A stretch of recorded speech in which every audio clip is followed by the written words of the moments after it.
குட்டிய அழகான ஒரு கிராமத்துல அன்பு அப்படிங்கிற ஒரு குட்டி பையனும் வாழ்ந்துட்டு வந்தானா. இந்த அன்பு அவங்க வீட்டுல நல்லா வசதியானவங்களாம். பணத்துக்கு குறைச்சலே கிடையாதான். நல்ல செல்வ செழிப்போட ரொம்ப பணக்கார வீட்டு பையனா இந்த அன்பு. அவனுக்கு ஒரு வறுமையான குடும்பத்துல இருக்க ஒரு ஃப்ரெண்டு கிடைச்சானா. அவன் பேர் என்ன பேர்னா கமலாம். அந்த கமலும் இந்த அன்பும் எப்போதுமே ஒன்னாதான் போவாங்களாம். எங்க போனாலுமே ஃப்ரெண்டா இருப்பாங்களாம். விளையாட போனாலும் ஒற்றுமையா தான் இருப்பாங்களாம். அன்புக்கு தெரியுமா இவன் கமல் ரொம்ப ஏழ்மையான குடும்பத்துல இருந்து வந்தவன் அப்படின்ட்டு. அதனால அவனை நல்லா சந்தோஷமா வச்சுக்கிறதுக்காண்டி இவனு எல்லா பக்கமுமே அந்த கமலை கூட்டு போவானா. அன்பு ரொம்ப நல்ல குணம் உள்ள ஒரு பையனா. பெரியவங்களுக்கு நல்லா ஹெல்ப் பண்ணுவானா. வயதான பாட்டிகளுக்கு ஹெல்ப் பண்ணுவானா, தாத்தாக்கு ஹெல்ப் பண்ணுவானா. அதுக்கப்புறம் முடியாதவர்களுக்கு ஃப்ரூட்ஸு பழம் ஏதாவது ஒன்று வாங்கி கொடுப்பானா.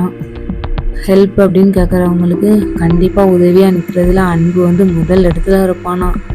டொனேட் பண்ணுவானா. நல்லா ட்ரெஸ்ஸு, முடியாதவங்களுக்கு என்னென்ன ஹெல்ப் பண்ணணுமோ அது எல்லாமே அவன் டொனேட் பண்ணுவானா.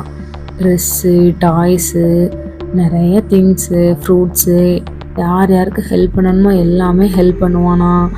அதே மாதிரி அன்பும் கமலும் எப்போதுமே ஜாலியாக எங்கே போனாலும் ஒன்றா தான் போவாங்களாம். ஃபுட்டு டொனேட் பண்ணுறதுக்கு, அப்புறம் ஃப்ரூட்ஸ் டொனேட் பண்ணுறதுக்கு, எல்லா பக்கமும் அன்பும் அவங்களும் ஒன்றா தான் போவாங்களாம். ஒரு நாள் இப்படி டொனேட் பண்ணும்போது அவங்க எல்லாருமே ரொம்ப சந்தோஷமாக சிரிச்சுட்டு வழி அனுப்புனாங்களாம். அவங்க அம்மா எவ்வளோதான் பணக்காரங்களாக இருந்தாலும் அன்புக்கிட்ட சொல்லி தான் வளர்ப்பாங்களாம். மற்றவங்களுக்கு ஹெல்ப் பண்ணணும், முடியாதவங்களுக்கு கொடுக்கணும் அப்படின்னு சொல்லிட்டு. ஒரு நாள் அன்பு எங்கே போகிறான், அடிக்கடி காணாமல் போகிறான் அப்படின்னு சொல்லிட்டு அவங்க அம்மா பார்க்குறதுக்காக அங்கிட்ட இங்கிட்ட தேடையும் அன்பு பார்த்தாங்களாம். அன்பு என்ன பண்ணிக்கிட்டு இருந்தானா, ஒரு வறுமையில் உள்ளவங்களுக்கு ஹெல்ப் பண்ணிக்கிட்டு இருந்தானா. இதை பார்த்து அவங்க அம்மா ரொம்ப சந்தோஷப்பட்டு, இப்படி ஒரு அழகான பிள்ளைய நான் பெற்றிருக்கேனேன்னு சொல்லிட்டு அவங்க அம்மா வாரி அணிச்சு அவங்களுக்கு அன்புக்கு ஒரு முத்தம் கொடுத்தாங்களாம். அன்பும் பதிலுக்கு அவங்க அம்மாவுக்கு ஒரு முத்தம் கொடுத்தாலாம். அதே போல் அன்பு எப்போதுமே சாப்பிடுறத முன்னாடி ப்ரேயர் பண்ணிட்டு தான் சாப்பிடுவானா. நம்மளுக்கு கிடைச்ச உணவை நம்ம வேஸ்ட் பண்ணாமல் சாப்பிடணும். இந்த உணவு இல்லாமல் எவ்வளோ பேர் எவ்வளோ கஷ்டப்படுறாங்க. இந்த கதையிலேருந்து நம்ம என்ன தெரிஞ்சுக்கிட்டோம், எவ்வளவுதான் வசதியான வீட்டிலேருந்து வந்திருந்தாலும் அந்த அன்பு கௌரவம் பார்க்காம எல்லாத்தையும் சரிசமமாக நடத்துறது மட்டும் இல்லாமல் நல்லா அன்பாகவும் மற்றவங்களுக்கு கொடுப்பதில் ஒரு சிறந்த பண்பாகவும் இருக்கிறானா.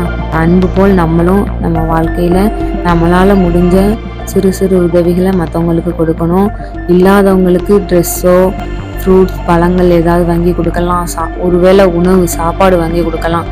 உண்டி கொடுத்தோர் உயிர் கொடுத்தோர்.